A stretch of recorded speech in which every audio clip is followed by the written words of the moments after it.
Então vamos lá, o que você acha nascer da água e do Espírito? Porque isso aqui, ele está dizendo aqui, digo a verdade, é uma verdade. Você não vai entrar no reino de Deus se não nascer da água e do Espírito. Isso aqui é uma questão que muitas vezes a gente quer entender o porquê. Se eu não nascer da água e do Espírito, eu não posso entrar no reino de Deus? Não. É duas opções que você tem. Se você não participar dessas duas opções, infelizmente, você vai ficar pro lado de fora batendo na porta. E é isso que a gente não quer. Então, veja bem, o que é nascer do batismo? Você entende que o que acontece? Você tem que ser batizado nas águas. É isso que a religião prega. Não, mas está escrito. A gente tem que ser batizado nas águas. Só que esse nascer da água é muito mais profundo do que uma simples água jogada em nossas cabeças. Entende? Porque é o seguinte, João Batista, ele veio para preparar o caminho para o Mestre, para Jesus. Ele veio preparar o caminho. E ele pregava um batismo de arrependimento. Veja bem que agora João Batista, ele está pregando um batismo de arrependimento. Gente, lembra? Você tem que se arrepender. Então não tem aproximação de Deus sem arrependimento. É necessário esse arrependimento. Mas é um arrependimento de alma, de coração, em verdade, em sinceridade. São esses adoradores que o Pai procura. Deus é espírito. E quais são os adoradores que o Pai procura? Os que adorem em espírito e em verdade. Só que eu ainda vou chegar nesse ponto. Primeiramente, eu estou falando aqui da questão do batismo. Que João Batista pregava um batismo de arrependimento. Para que você, o quê? Para que você cresça naquele que viria depois dele. Ou seja, aqui ele está falando de crença. Olha só, para você crer. Tá? Então, no momento que você crê em Jesus, com o seu coração, porque a crença está no coração, e com a boca você vai confessar para a salvação. Pois com o coração se crê para a justiça, e com a boca se confessa para a salvação. Como diz a Escritura, todo que nele confia jamais será envergonhado. Então, veja bem, aqui João Batista, ele pregava um batismo de arrependimento, certo? Para que você cresça em Jesus. Isso aqui é um ponto. E Pedro, o que é que Pedro fala? Ele fala também do batismo. Lá em 1 Pedro 3,21, diz que Noé foi salvo pela água. E essa água lá representa o batismo que salva vocês. O batismo, ele salva vocês, mas não tira a sujeira do corpo. Entendeu? Essa sujeira do corpo, ela não é removida. Ela só é removida através do Espírito Santo habitando em você. Mas ele fala aqui que o batismo, ele representa Noé. Quando ele foi salvo, a família de Noé mais 7 foram salvos através do dilúvio, e isso representa o batismo que salva vocês, mas não tira a sujeira do seu corpo. Mas sim um compromisso, olha aí é o ponto, mas um compromisso de uma boa consciência diante de Deus. E a partir daí você vai viver essa palavra, que é espírito e vida. E você vai confessar ela, você vai declarar ela, você vai começar a profetizar essa palavra na tua vida. E a partir daí ela vai entrar no teu coração. Então, a partir dessa crença, que você vai desenvolver esse relacionamento com a palavra. Então aqui você entende que o batismo da água é muito mais profundo de que só uma simples ilustração de que você foi batizada diante dos homens, para que eles vejam que você realmente vai se converter ao bispo e pastor de nossas almas. Mas isso aí é mais profundo, porque ela vem de dentro, meu irmão. É essa boa consciência que você quer. Você está indo para Deus porque você realmente entendeu que você é dependente dele. Não é porque você quer participar de um grupo, ou de uma religião, ou de uma congregação com pessoas, porque você se sente bem com aquelas pessoas, não. Eu estou ali porque eu quero me aproximar de Deus. É dele que eu preciso, é ele que me preenche, não são pessoas. A partir dele eu consigo me conectar a todas as pessoas em minha volta. Porque é ele que me capacita para me completar no corpo dele. É Deus que me capacita. Porque se eu achar que eu tô vivendo só o que? Uma fé fingida, eu não vou viver as promessas de Deus, o que já estão prontas. Elas já estão preparadas, já pronta para mim realmente trazê-la para o meu natural, para ela se manifestar, porque são bênçãos espirituais. Lá em Efésios 1:3 diz que você já tem todas as bênçãos espirituais. É espiritual, você tem que trazer para o seu natural. Entende? Mas como você vai trazer se você não declara? Se você não confessa com a sua boca? Deus, ele quer ouvir da sua boca vida. Ele quer que você semeie frutos de vida, que é do Espírito dele, que são os frutos do Espírito. Então, é um relacionamento, uma vivência dessa palavra que você está meditando.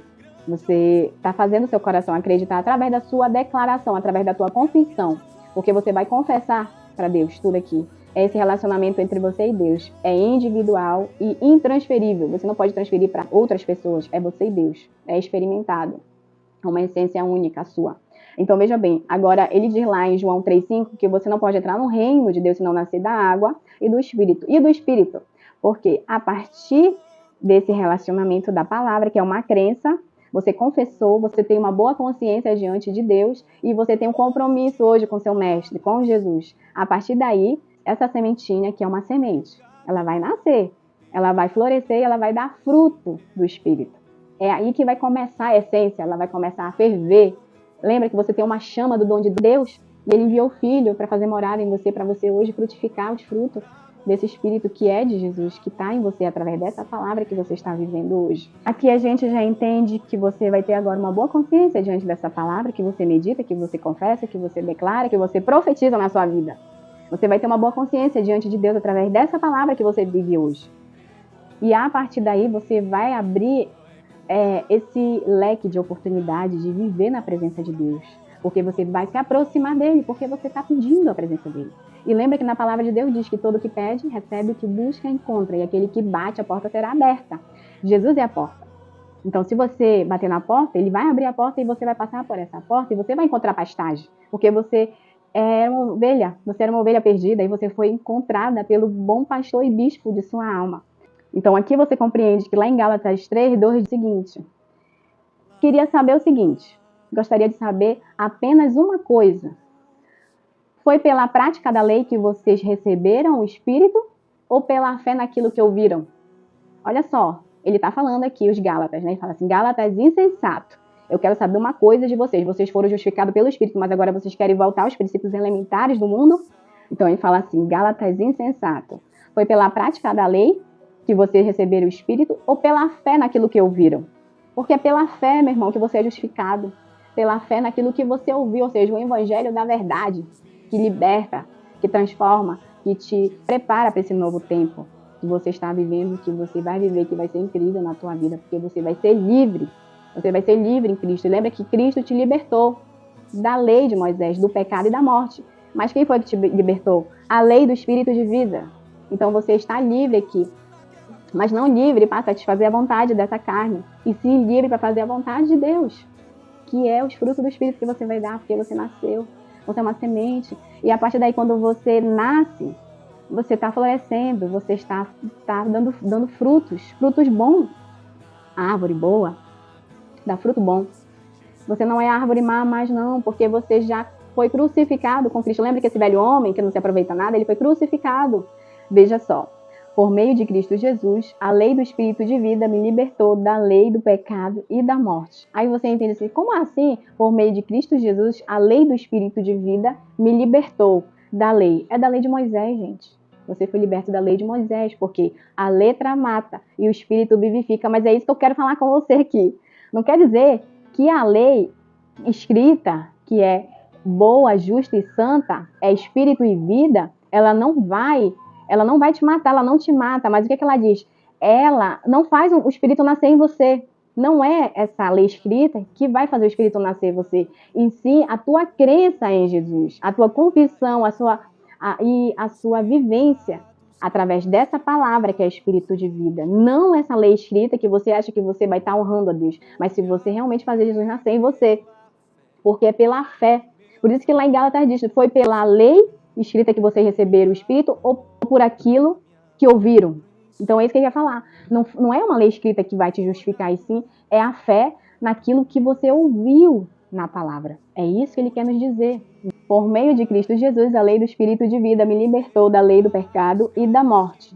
O que é que ele quer falar aqui? A lei do Espírito de vida, porque você nasceu do Espírito. Então, a partir desse momento, ele te libertou da lei escrita, porque você não está sendo escravo mais de letra, porque a letra ela não tem capacidade para te manter, para te justificar, porque só quem te justifica é o Espírito de Jesus que você fez nascer em você a partir da tua crença e da tua confissão. A crença está no coração e a confissão está na boca.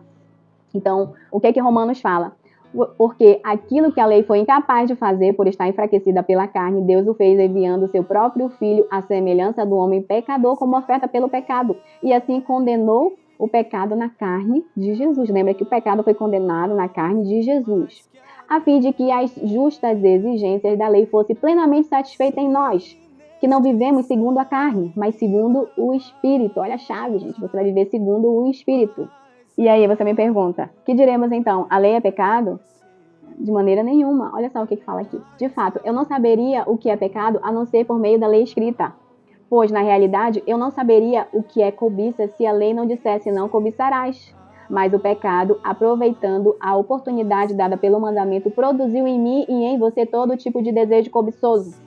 Descobrir que o próprio mandamento destinado a produzir vida, na verdade, produziu morte, pois o pecado, aproveitando a oportunidade dada pelo mandamento, me enganou. Lembra que o inimigo de nossas almas, o Deus dessa era, o príncipe do poder do ar, só tem poder para te enganar, meu irmão, porque ele já foi destruído, derrotado na cruz. De fato, a lei é santa, o mandamento é santo, justo e bom. E então, o que era bom se tornou em morte para mim? De maneira nenhuma. Mas, para que o pecado se mostrasse como pecado, ele produziu morte em mim por meio do que era bom, de modo que por meio do mandamento ele se mostrasse extremamente pecaminoso. É aí que vem o ponto. O que ele fala aqui? Sabemos que a lei é espiritual. A lei é espiritual. Eu, contudo, e você não somos, pois fomos vendidos como escravo para o pecado, né? Então ele diz aqui, não entendo o que faço, pois não faço o que desejo, mas o que odeio. E se faço o que não desejo, admito que a lei é boa. Pois o bem que quero fazer, não consigo mais, o mal que não quero fazer, esse eu continuo fazendo. Ora, se faço o que não quero, já não sou eu quem faz, mas o pecado que habita em mim. Assim encontro esta lei que atua em mim. Quando quero fazer o bem, o mal está junto a mim. Veja bem aqui. No íntimo do meu ser, tenho prazer na lei de Deus, mas vejo outra lei atuando nos membros do meu corpo, guerreando contra a lei da minha mente, me tornando prisioneiro da lei do pecado que atua nos membros do meu corpo. Entende? Então você entende que você é escravo de Deus com a mente, mas com a carne, você é escravo da lei do pecado, meu irmão. Então você já entendeu que você foi crucificado com Cristo, você é nova criatura, o velho homem já se foi, você morreu para essa velha natureza. Eis que sou nova criatura, porque você nasceu em Cristo. Você nasceu do Espírito. Então Paulo diz aqui, miserável homem que sou. Quem me libertará do corpo sujeito a esta morte? Graças a Deus pelo nosso Senhor Jesus Cristo. Porque com a mente eu sou escravo de Deus, mas com o corpo da lei do pecado.